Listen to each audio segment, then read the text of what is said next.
Welcome to the closing ceremony of the Asia-Pacific Ministerial Conference on Disaster Risk Reduction.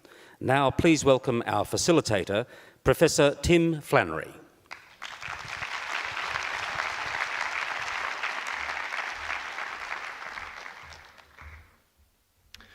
Well, good afternoon and welcome to our conference close. I'd like to acknowledge the traditional owners of the lands on which we're meeting for this conference, the Turrbal, Jagera and Yugara people, and pay respects to their elders past and present. The last 4 days have been busy and productive, and our multimedia team has been moving through the conference, capturing many of the key moments. So we'd like to show you a brief video with those moments to be shown now. Thank you.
Well, we've reached the end of the 2022 Asia-Pacific Ministerial Conference on Disaster Risk Reduction, and we thank you delegates for your engagement across the conference. It's been so inspiring, for me at least, to hear so many examples of how countries across the Asia-Pacific are preparing for and responding to disasters. No region is more disaster-prone than ours, and many of you have highlighted the challenges that lie ahead. Not only are disasters more frequent and more intense, but they're also more complex to deal with. The challenges of climate change and COVID-19 are just two examples of these complexities. It's important that we carry on working together to help build a resilient future for our region. We can continue to learn from each other by sharing our lived experiences of preparing for and responding to and recovering from disasters over many years. But if we're to do that, we really need to engage at quite a deep level. We need to listen carefully to what people have to say, to be completely inclusive, and of course, to value the knowledge of our First Nations. We've heard again, time and again, how important their knowledge is, their skills and techniques in terms of disaster preparedness and reducing the impact of future disasters. I'm really pleased to see the active involvement of so many Indigenous peoples from across the Pacific, including, of course, our Indigenous Australians. I hope this conference has inspired you all to continue your actions to reduce disaster risk and to move from crisis to resilience, because that's where we need to be if we're to have a decent future. We know that these actions will save lives and reduce economic losses. I'm happy to announce that the co-chair's statement has now been published on the official conference website that summarises the key findings from the conference. So you should go and have a look at that statement. I'm sure it's going to be valuable. To provide his reflections on the conference, I'm now delighted to welcome to the stage Senator Tony Sheldon, Australian Special Envoy for Disaster Recovery. Welcome, Senator Sheldon.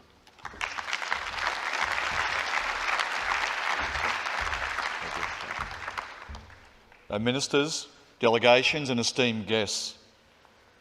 On behalf of the Australian Government, I thank you for your participation in the 2022 Asia-Pacific Ministerial Conference on Disaster Risk Reduction here in Brisbane. From everything I've heard and seen, this has been a remarkable event. Global events, like the passing of Queen Elizabeth II, have also impacted this event, and I thank you all for attending as Australia holds its National Day of Mourning. I know some were unable to come to the conference as a result of these events, including our own Minister for International Development and the Pacific, Pat Conroy.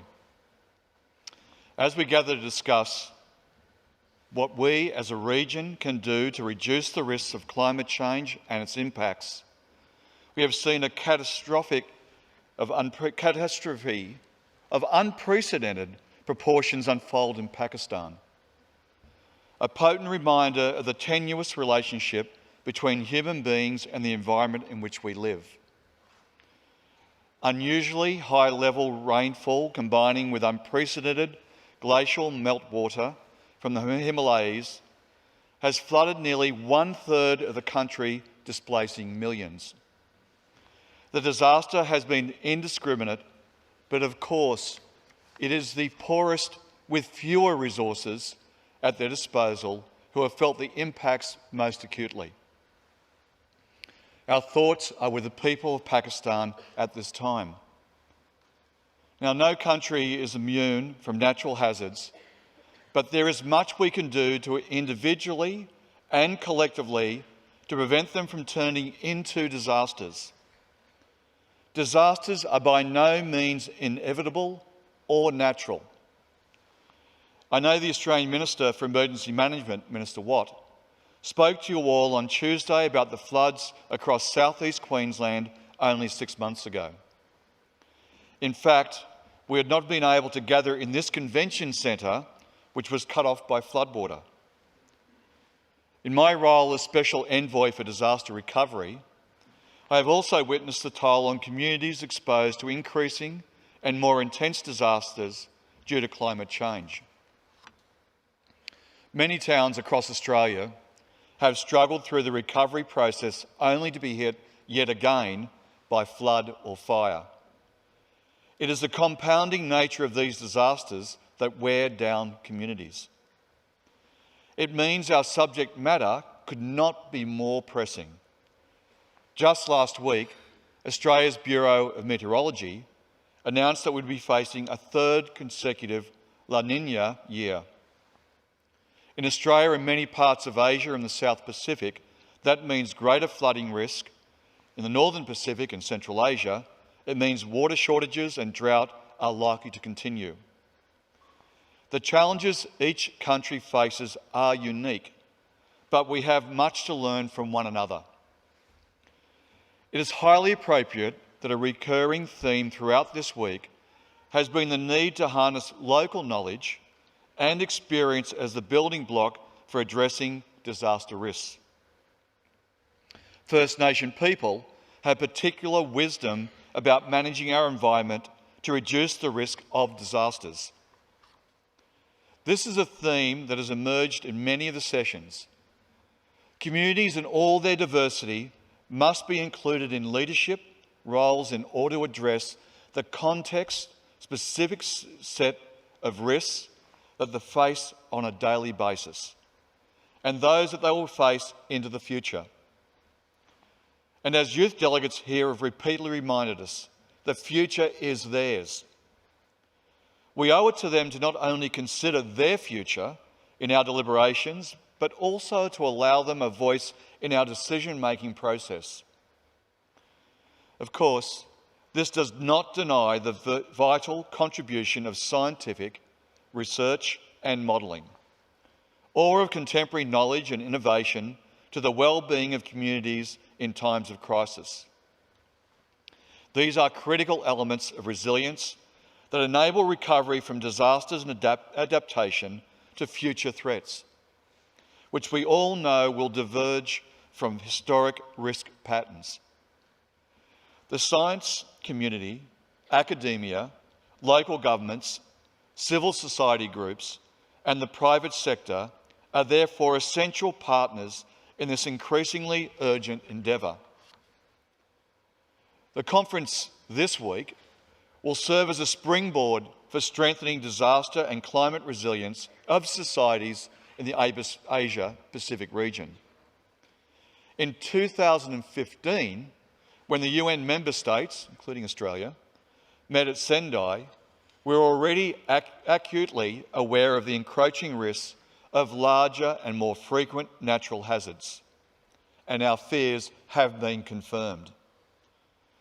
We agreed to a comprehensive set of actions and global targets to significantly reduce disaster risk.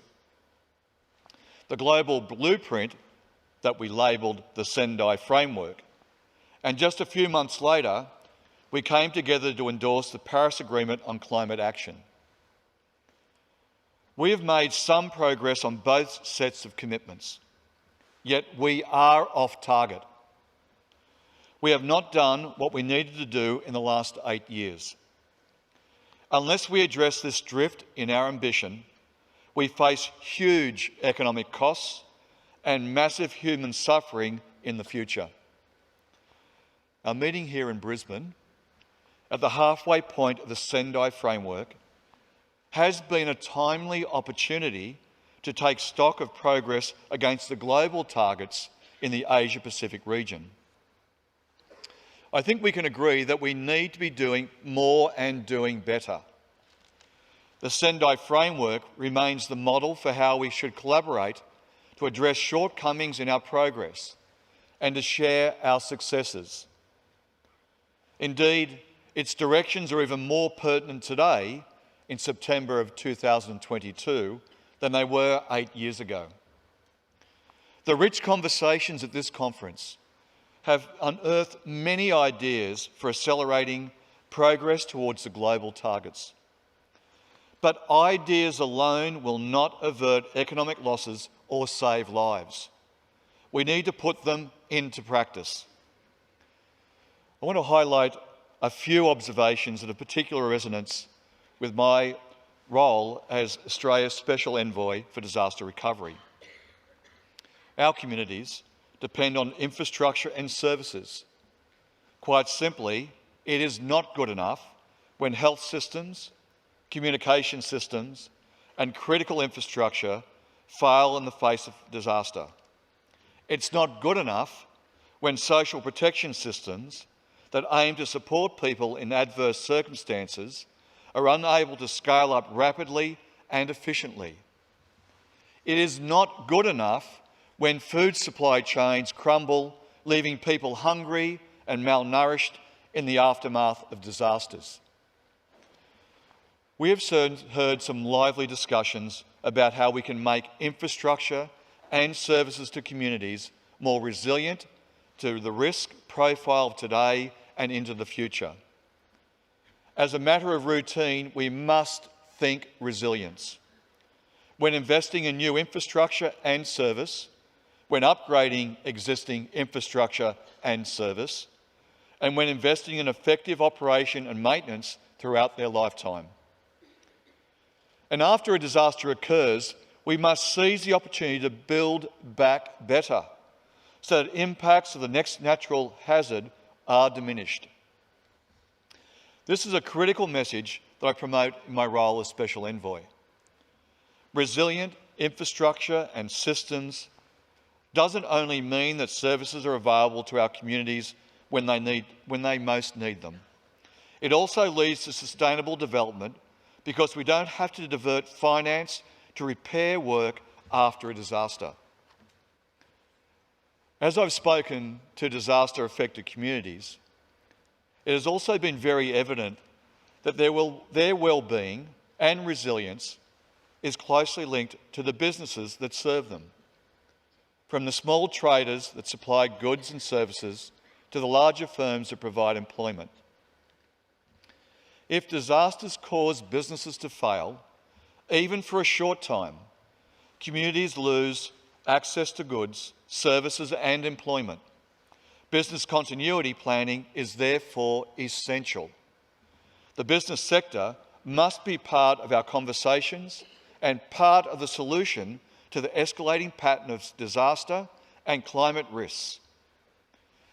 In conclusion, this conference represented a small but critical opportunity to correct our pathway and to begin to recover the lost ground over the past few years. In my capacity as Special Envoy for Disaster Recovery, I have been visiting disaster-affected areas in Australia. The feedback I have received from affected communities confirms to me that we're on the right track, but much more needs to be done to increase resilience and protect communities from the increasing risk of natural hazards. As we head towards COP27 and then on to the global conference on the midterm review of the Sendai framework in New York next year, the conclusions from the recent Global Platform for Disaster Risk Reduction in Bali and from the Asia Pacific Ministerial Conference on Disaster Risk Reduction will help drive the changes that we have to see if we are to continue to prosper in this region. Well, talk is powerful. Collaboration is powerful. Learning from each other is powerful. It's what I've been doing in my role as Special Envoy, and it's what we have been doing for the past few days. I could not be more proud of the role Australia has played in facilitating this process, and I hope that you, the delegates, share my enthusiasm. I thank you all for your participation, particularly my co-host, the Special Representative, the Secretary-General for Disaster Risk Reduction, Ms. Mame Mutsatori. I wish you the very safest return to your homes and your families. I look forward to meeting many of you again next year in New York as we review progress against the critical targets we set for ourselves in Sendai. Thank you again.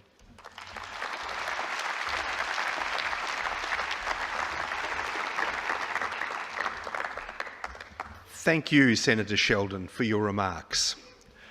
Could I please offer an apology? Our closed captioning system was temporarily down just a little bit earlier, but text will be placed on the website if you missed anything. So do accept our apologies for that outage.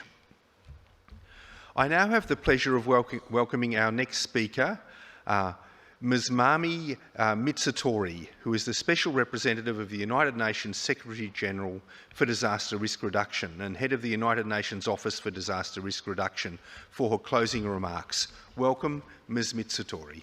Thank you.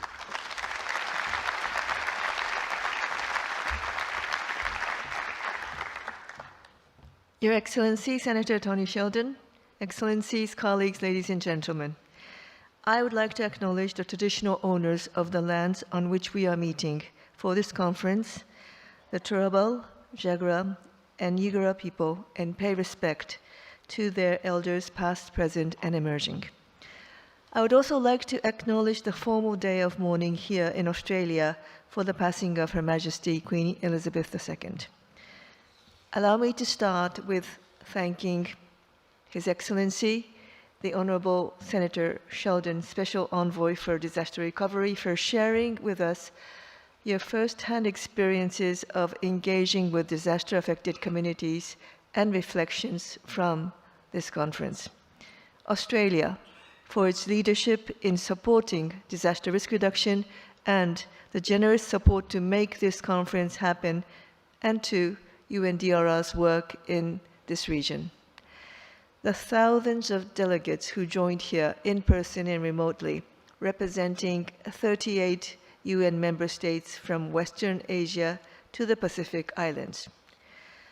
While this conference is coming to a close and being together for the past 3 days was reinvigorating and inspiring, we all know that work must continue and our efforts must be renewed. This region continues to face increased frequency and intensity of disasters, putting us at risk of getting further off track in the achievement of the Sustainable Development Goals. When we combine this with the skyrocketing humanitarian needs, which are outstripping resources and response capacities, we have a perfect storm for growing destruction and regression of human development.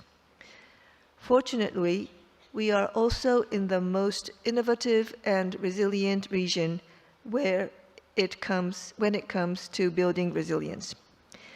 I was encouraged by the expression of appreciation for the opportunity that this first Asia-Pacific conference has created to exchange learning between the Asia and the Pacific region. The diversity of this region is unique, and we must leverage this diversity for creative solutions to our shared challenges and enhance our regional and sub-regional cooperations. Excellencies, distinguished delegates, dear stakeholders, ladies and gentlemen, I had the honor to listen to you, learn from you, and to be inspired by you. As our moderator, Dr. Flannery, has noted, the co-chair statement has been posted on the website. So what are the key points coming out from this very important conference? Participants reaffirmed their commitment to the Sendai framework with a sense of urgency. The necessity to comprehensive managing risk by integrating disaster risk reduction policies and climate action so that all governments have fit-for-purpose, adaptive governance systems to manage both current and future risks and even uncertainties which lie ahead of us. There was a very strong emphasis on enhancing the accessibility of financing for disaster risk reduction and climate action. There was a strong call for enhanced end-to-end people-centered and multi-hazard early warning systems and robust anticipatory action.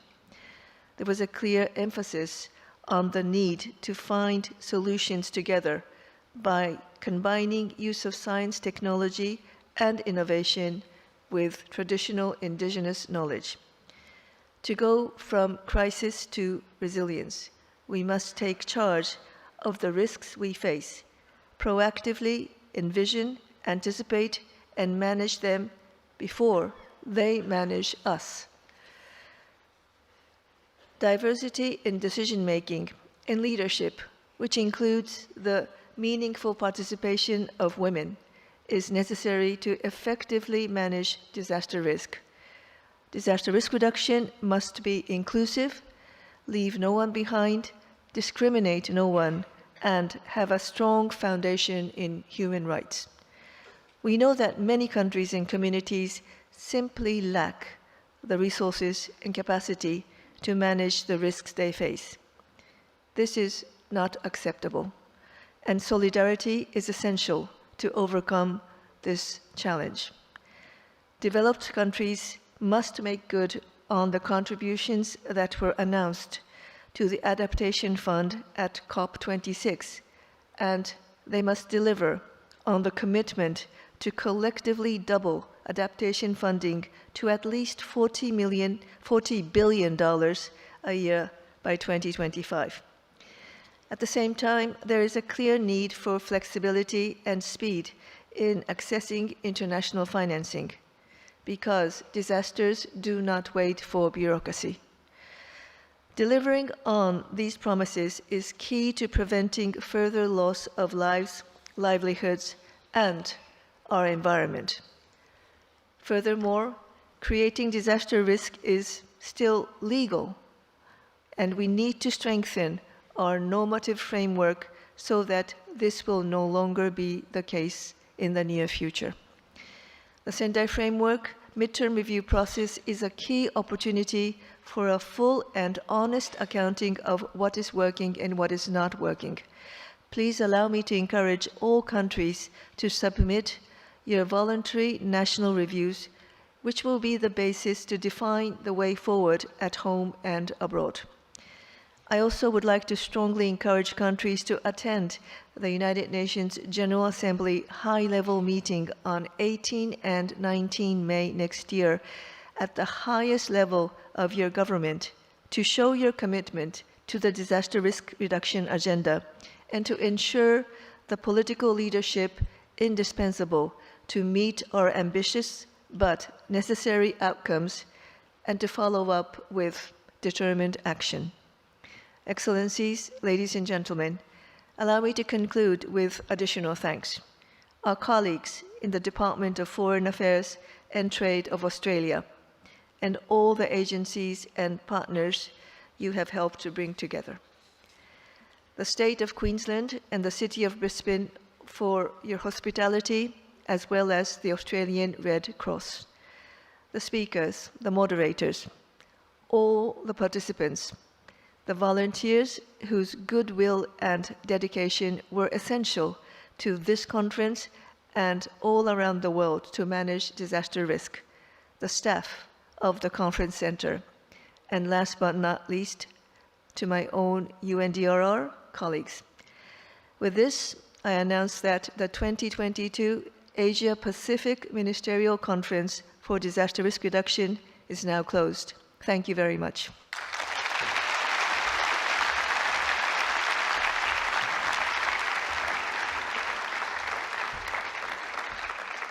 Thank you, Ms Mitsutori. I'd now like to welcome Ashley Rusker, leader of the Nunukul Yugara Aboriginal Dance Group, to provide a farewell from country speech. Thank you.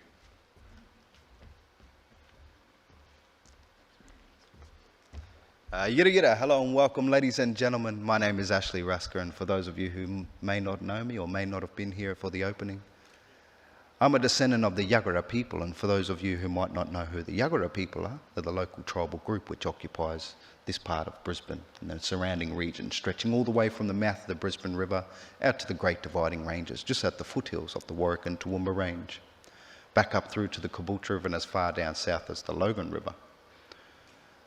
Now within this tribe there were several different subclans. We had the Jagara, the Yagara, the Yugurapul, and also the Turrbal people. And these different subclans would make up a much larger Yagara-speaking language group.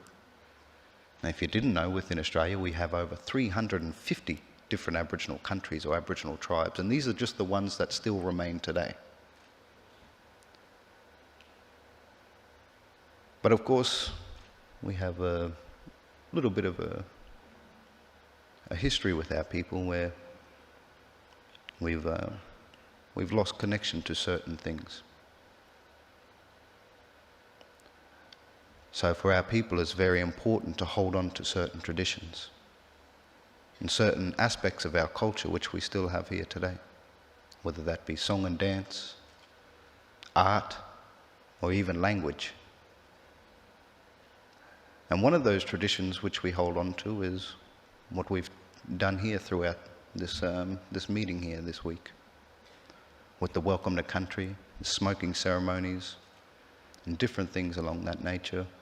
It's been our pleasure to keep some of these different traditions alive here with you guys, and whether this city knows it or not, it has been very good at keeping a lot of the traditions alive with our people. Just down the road here there's a place called Musgrave Park. And Musgrave Park for many centuries to our people has been a gathering place where if we were to have any people from other tribes, guests or family from other places visit us, we would always meet at Musgrave Park and celebrate, sharing stories, sharing food, sharing songs, dances. Just over the river there's another place called Woolloongabba. And Woolloongabba for our people was a place of war. If we were to have any disputes, tribal battles, or any arguments between other tribes, we would meet atop of those cliffs and settle those disputes. And today that tradition still lives on with the Brisbane Lions. Every week they they battle and they hold that tradition to this day. And just down on that river, there's a little place on the corner which we call Meanjin. And Meanjin was a very important place for our people. It was where, when the tide got low, we would all gather, we would share food, and we would let all the children celebrate on the sandbar. And today that tradition is also still kept alive. With the river stage just right next to that area, every week, people go there to celebrate, and they keep that tradition alive. And it's been our pleasure to come here, and we'd like to extend a big thank you to the organisers of this event for helping, and you guys for also helping to keep our traditions alive. On behalf of our people, we'd like to extend a farewell to everyone. And on behalf of our people, I'd like to teach you guys a certain word, and this word is yuwai. Yuwai is a very important word to our people. It means farewell for now. But one day we'll all meet each other again. And if not here on earth, then up in Birlija, up in God's country. So yuwai. Thank you. Yuwai.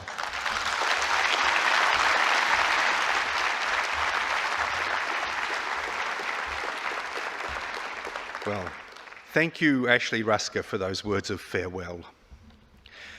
Conferences like this don't just happen. They involve years of planning and many people, a task which has been, in this case, complicated by the pandemic and the need to postpone the event on several occasions, and also to make arrangements to present an engaging virtual alternative for those who couldn't travel here to be with us in person. While many have been involved in the planning and organisation of the conference, there are three groups in particular that warrant special appreciation.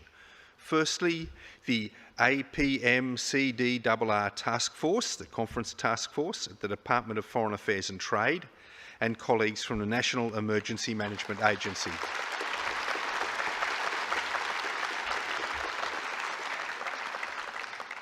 Secondly, the United Nations Office for Disaster Risk Reduction.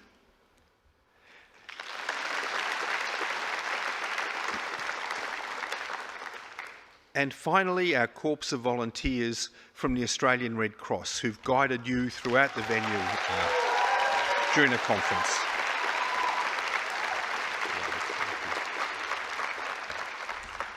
Look, this brings our conference to a close. I'd like to thank you all for the privilege of being here, and also to thank our special guests. Many of you have travelled from across the vast region to be with us here in Brisbane. Another large group have contributed to the many sessions virtually. We thank you all for your participation and engagement on a significant obstacle in sustainable development in the Asia-Pacific region. And as you return home, I hope that you feel energised and ready to reinvigorate your work across the 4 priority actions of the Sendai framework: to enhance understanding of disaster risk, for better governance to manage disaster risk, increased investment in disaster risk reduction, and to be better prepared and to build back better when disasters can't be fully averted. If we do that, then we can look forward to a better and more prosperous future for the Asia-Pacific region, with a diminished threat of natural hazards turning into full-blown disasters. I wish you all safe travels home, and want to just offer you one last thing, a last encore from our fabulously wonderful Pacific band, Rako from Rotuma in Fiji, who will be playing in the pavilion as you exit this conference. Thank you very much.